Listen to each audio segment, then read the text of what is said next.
Euh, Continuons donc, on a parlé des Wokfeno, les autres projets donc, dont vous nous avez parlé. L'année 88 est une année importante aussi au sein de la communauté. C'est l'année où le calife, face à cette persécution montante qui ne cessait au Pakistan, on a vu que la loi a été passée au Pakistan pour déclarer les Ahmadis non musulmans et nombre d'entre eux ont été emprisonnés, nombre d'entre eux ont été tués.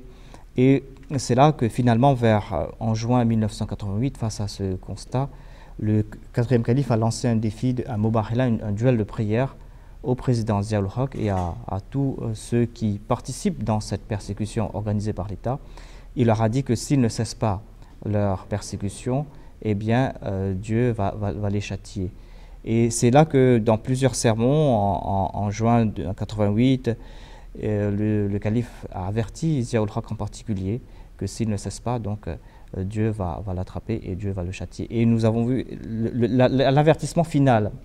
Il lui a donné dans un sermon du 12 août 1988. Et quelques jours après, le 17 août 1988, le président Zia-ul Haq, qui était dans un avion, son avion a explosé en plein air et il est décédé. Et nous voyons là donc un peu l'accomplissement de cette prophétie qui a été faite par le quatrième calife. Et cela a prouvé, c'est un très grand signe, selon moi, un très grand signe de la véracité de l'Ahmadiyya, de la véracité du califat, des paroles du calife, parce qu'il avait vraiment dit ça clairement. Mais il a dit qu'on ne se réjouit pas de la mort de quelqu'un. Mais on ne se réjouit pas de la mort de quelqu'un, mais c'est l'accomplissement de ce signe qui est important. Mais un point intéressant, puisqu'on parle de signes. Il y a trois individus au niveau de la politique qui se sont opposés à la Jamaat d'une façon très particulière. Ils ont essayé de nous faire sortir de l'islam pour détourner les musulmans de nous, en fait, pour les dégoûter. Le premier, c'était le roi Faisal, qui avait appelé donc cette conférence de la Ligue du monde arabe, la Rabita al-Alam al-Islami. Il est mort, assassiné. C'est le seul roi parmi toute la lignée des Saoudiens qui soit mort de cette façon. Il a été assassiné par son neveu, je pense. Ensuite, il y a eu Zulfikar Ali Bhutto, qui lui a été pendu. Lui, il a une affaire un peu par Zia-ul Haq, d'ailleurs. Oui. C'est une belle clique, en tout cas, même entre eux. Et lui, c'était l'autre qui nous avait fait déclarer minorité non musulmane au Pakistan. Et celui qui a fait passer l'ordonnance 20, c'était Zia-ul Haq lui-même. Il est mort donc dans l'avion. Dans l'aircraft présidentiel. Oui, et jusqu'à présent, personne ne sait comment cette explosion a eu lieu. Alors il faut le rappeler qu'il y avait aussi des agents très haut placés de la CIA qui étaient avec lui dans l'avion. Et que si ces gens-là étaient assis dans l'avion, c'est qu'ils étaient très sûrs et certains que rien n'allait se produire.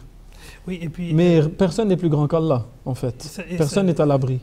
Et ça, moi, ça confirme tous les auteurs qui ont écrit aussi autour de cette période, parce que il y a pas mal de gens, je pense notamment à un auteur en particulier qui s'appelle Christophe Jaffrelot, qui a beaucoup écrit sur le Pakistan, et au moment où il écrit cet événement bien précis de la mort de ce dictateur, président, on ne sait plus comment l'appeler, on peut s'arrêter à dictateur même, il a dit que c'était une mort mystérieuse.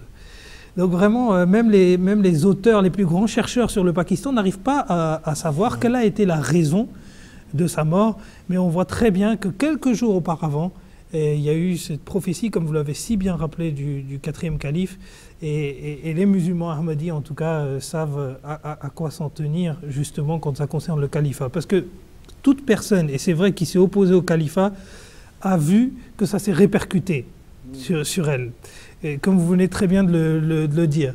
Donc, je pense que ça enfin, je ne sais pas si vous vouliez ajouter quelque chose, Djangissa, mais je vous ai coupé un petit peu. C'était un petit peu surréel, mais j'étais présent lorsque le calife avait fait l'avertissement, donné l'avertissement à Zia-ul Haq maintenant, qu'il accepte le défi de Mubahala, donc le duel de prière ou non. Son destin est désormais scellé. Et la roue de la punition divine est déjà en marche. J'étais là. Et j'étais aussi là lorsque Zia-ul Haq est donc mort dans cet accident d'avion. Et j'ai vu donc le calife. Et le calife, comme vous l'avez dit, il a dit qu'il ne fallait pas qu'on se réjouisse de sa mort. Évidemment, c'est un grand ennemi de la communauté qui a été détruit par la main de Dieu. mais on n'allait pas s'en réjouir. Et d'ailleurs, cela n'allait pas pour autant arrêter la persécution. Au contraire, elle allait s'envenimer davantage. Mais nous pourrons peut-être revenir à cela par un petit peu après. par la suite. Surtout